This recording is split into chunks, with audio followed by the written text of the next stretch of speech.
What if the next great war in Asia doesn't start between two enemies, but between former partners? For decades, the world believed the story of Vietnam was finished. The war ended in 1975. The United States withdrew. Vietnam rebuilt its economy and quietly became one of Asia's fastest-growing countries. Washington and Hanoi even normalized relations and became trading partners.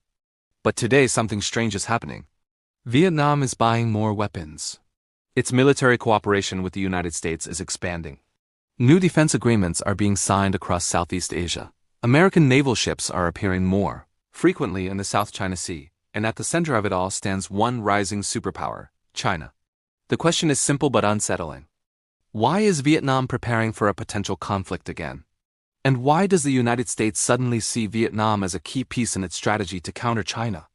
Welcome to its financial history too. To understand what is happening now, we have to go back decades because this story didn't begin in the present. It began in the shadow of another war. After the Vietnam War ended in 1975, Vietnam was devastated. Cities were destroyed, millions had died, and the economy was shattered. The country was isolated internationally and relied heavily on the Soviet Union for support. But history took a surprising turn. In the late 1980s, Vietnam launched a massive economic reform program known as GMGI. The reforms opened the economy to global trade and foreign investment. Factories returned, manufacturing expanded. Slowly, Vietnam transformed from one of the poorest nations in Asia into one of the region's fastest-growing economies. By the 2000s, something remarkable had happened. The former battlefield between the United States and Vietnam had turned into a trade partnership. American companies invested billions into Vietnamese manufacturing. Supply chains shifted there from China. Vietnam became one of the world's largest exporters of electronics, clothing, and furniture. But while Vietnam's economy was rising, another power was rising even faster, China. Over the past 2 decades, China's military and economic expansion has reshaped Asia. Its navy grew rapidly. Artificial islands appeared across the South China Sea. These islands were not just rocks, they became military bases with runways, radar systems, and missile installations. And that is where the tension begins. The South China Sea is one of the most important waterways on Earth. Nearly 1/3 of global shipping passes through it. Oil shipments, electronic supply chains, and trillions of dollars in trade depend on these routes. China claims most of this sea through what it calls the Nine-Dash Line, a sweeping claim that overlaps with the territorial waters of several countries including Vietnam. For Vietnam, this is not just a political dispute. It is a direct threat. Fishing boats have clashed. Oil exploration ships have been confronted. Chinese Coast Guard vessels regularly patrol waters Vietnam considers its own. The rivalry has grown slowly, almost quietly, but steadily. This is where the United States enters the picture again. In recent years, Washington has become increasingly concerned about China's growing power in the Indo-Pacific. American strategists fear that if China controls the South China Sea, it could dominate global trade routes and expand its military influence across Asia. So the United States began building new partnerships. Japan, the Philippines, Australia, India, and increasingly Vietnam. The relationship between Washington and Hanoi has changed dramatically. Once bitter enemies, the two countries now conduct joint naval exercises. American aircraft carriers have visited Vietnamese ports, something unimaginable decades ago. In 2023, the United States and Vietnam upgraded their relationship to a comprehensive strategic partnership, placing the U.S. on the same diplomatic level as China and Russia in Vietnam's foreign policy structure. That move sent a clear signal. Vietnam is trying to balance the influence of major powers while strengthening its own defenses. But this balancing act is extremely dangerous. Vietnam's military modernization has accelerated.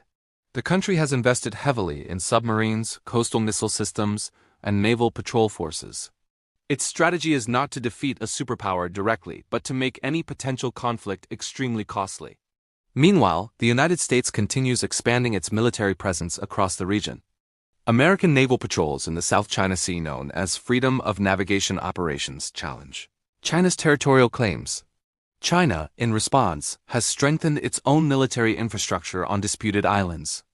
Each move triggers another response. This is the classic security dilemma in international politics. When one country increases its security, others feel less secure and respond with their own military buildup. The result is a spiral. And history shows that spirals like this often lead to breaking points. We have seen this pattern before. Before World War I, European nations built alliances and expanded their militaries, believing they were simply protecting themselves. But those same alliances eventually pulled the entire continent into war. Today, the Indo-Pacific region is starting to show similar warning signs. Military budgets across Asia are rising.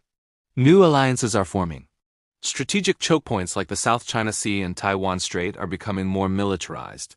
Vietnam sits right in the middle of this geopolitical storm. But the situation is even more complicated than it appears. Vietnam does not actually want to choose sides between China and the United States. China is Vietnam's largest trading partner. The two countries share a long border and deep economic ties. Millions of Vietnamese factories depend on Chinese supply chains. At the same time, Vietnam fears China's military pressure in the South China Sea. So Hanoi follows a careful strategy sometimes, called bamboo diplomacy. Like bamboo, it bends but does not break. Vietnam builds relationships with multiple powers while avoiding full alignment with any one of them.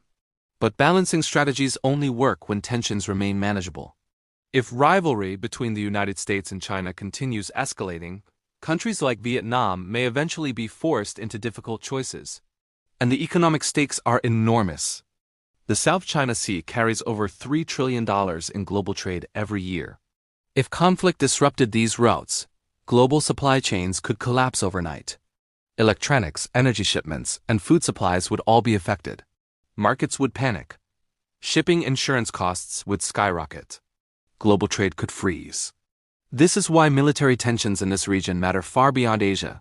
They affect the entire world.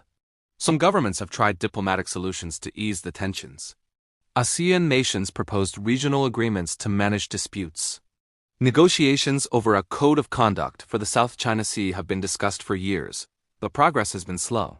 Every country involved wants stability, but no one wants to give up strategic advantage.